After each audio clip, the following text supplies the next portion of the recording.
It's Edradour time again. Straight from the cask, straight to the whiskey straight den, straight to you. Stay tuned for the review. Big Al here, and welcome to my Whiskey Straight Den, where you can share a dram with me and join me on my spiritual odyssey through the wonderful world of whiskey.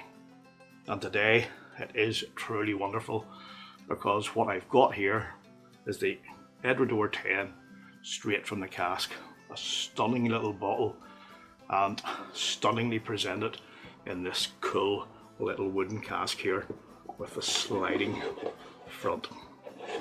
Fantastic presentation indeed. Now, as you know if you've been following the series, this is number 3 in my series on the Edradour distillery, and this little beauty, being straight from the cask, weighs in at 57.9% ABV. Now, this particular bottle was distilled on the 30th of October 2009, matured in sherry butt number 353, and then it was bottled on the 1st of November 2019 and is one of only 933 bottles. Naturally, it is unchill filtered and naturally coloured. You know, when talking about the colour, I'll just swing the glass round here. Just look at the depth of the colour that's come from that sherry butt. It's just unbelievable. It's so rich, it's so deep, and you just know by looking at it that this is going to be a dram that's full of flavour and full of a richness of depth of flavour as well. And I'll just swish it round there and hold it a bit closer there, and you can see. What about those legs? They're thick and slow, a bit like my own, but you know there's going to be a lot of viscosity in there as well. If you've got a bottle of this, please open it up, pour yourself a wee drop and share a dram with me, or indeed a dram of your choice, because whiskey shared makes the experience much more enjoyable. So let's get right on into it. Sludger. Right off on the nose, it's deep, it's intense, and I wasn't overly expecting this from the start. But there's vanilla, nice note of cinnamon right on the arrival. And you know, you could initially be forgiven that you were actually nosing like a barrel-proof bourbon at this stage. But then, once that passes reasonably quickly, you get that nice Edradour hug. And what I mean by that is it's earthy and it's dirty. There's that danky barrel dampness that I spoke about before in the Caledonia review. Indeed, it's that Edradour funk that comes right through now. And now that Oloroso sherry finish, it hits here, but it's in the form of dried, crushed raisins with like baking spices sprinkled over. And then nicely, well for me anyway, here comes another memory of my mum's kitchen, with a nice aroma of cooking apples, something which filled my kitchen at home back in the day fairly regularly. Now, overall on the nose, the overriding aroma here, and indeed the feel, is of baking spices, with a bonus of that lovely dirty Edradour funk. And remember, as I said in the last review, that in this aspect, dirty is good.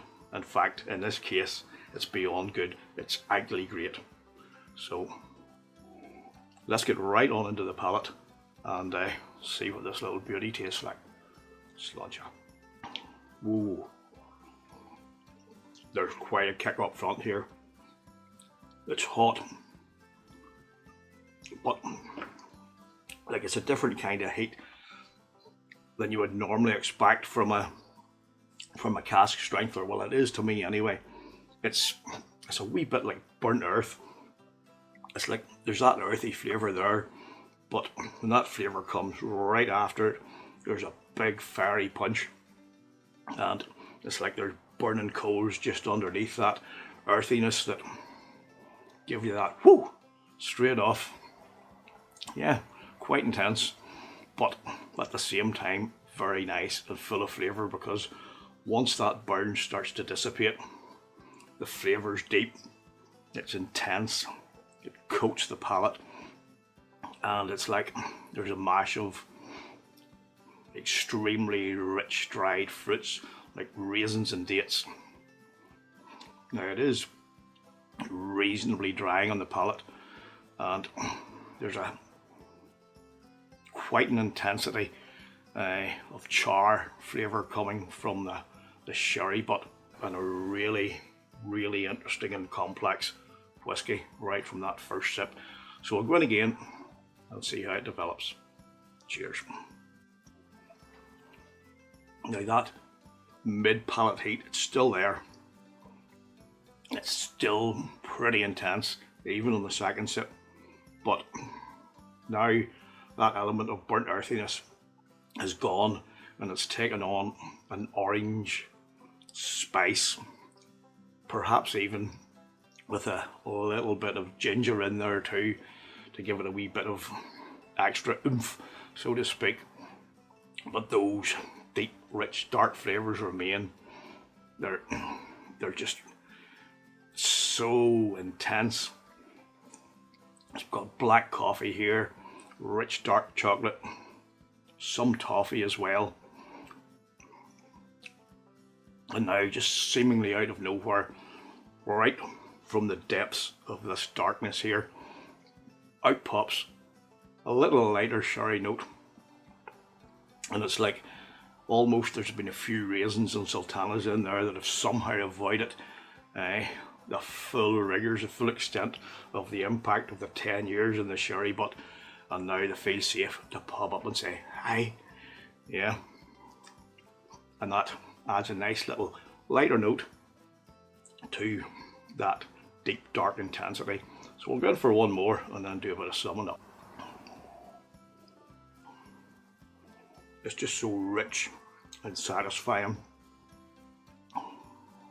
Really got so much going on here, and definitely not for the faint of heart, that's for sure. And you know, it just makes me think, when I was preparing for this review and I put a few photographs up on my social media, one of the first comments was that this looked like a whiskey and coke. And you know what, funny enough, there is a bit of a hint of a cola flavour in here. Now, the spicy heat aspect, while not nearly as intense now as it was initially, does add a touch of effervescence there, or almost like a seemingly cola fizz. But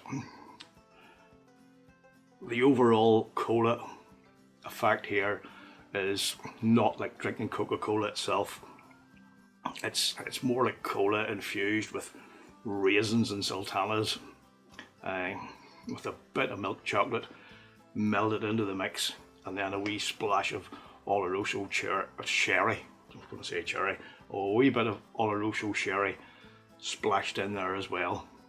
And I'm also detecting a wee bit of worn leather coming in there right at the end. It's one hell of an experience to drink this whiskey. Overall, this is just a very different and an extremely interesting whiskey. It's extremely complex. There's an abundance of flavours and a big smack of that Edradour funk, and with it there's a nice burst of heat that just takes the depth and the intensity of those flavours to an even more higher level of satisfaction. Now, the mouthfeel, it's initially creamy. It does become somewhat drying on the palate as it lingers, but that element of creaminess does remain. And while the finish is long, what really comes to the fore on the finish is dried fruit and a lovely, satisfying warmth. Now, as for the score, this really does ramp up the whole Edradour experience to another level. So it's a 93 from me. Yes, this is an expensive whiskey, particularly when you're talking about just shy of 60 quid for a 50 cl bottle. But let me tell you, you will savour every single drop. It is a truly outstanding whiskey. It's thick, it's viscous, a true example of how the impurities of the whiskey making process actually combine to produce a whiskey in its purest form. An honest, pure, damn good, down to earth, and most of all, a dirty whiskey. And we all know that's good.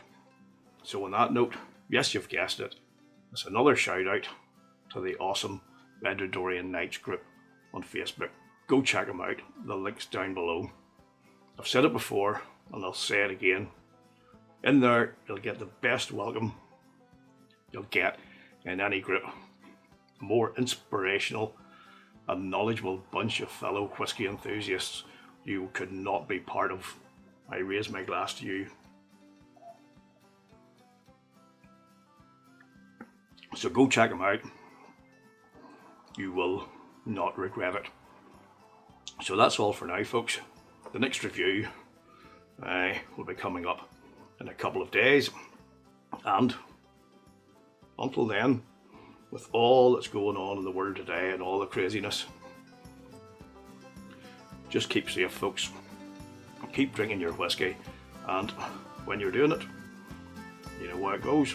Drink your whiskey the way you like it. Slotcha.